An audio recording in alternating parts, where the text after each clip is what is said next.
गणपती बाप्पा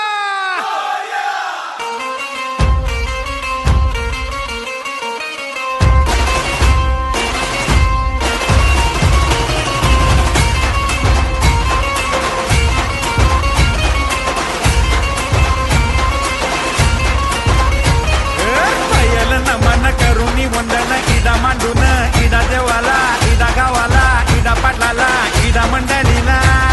आम्ही सांगतो नमन तुम्ही ऐका हो गुणीजन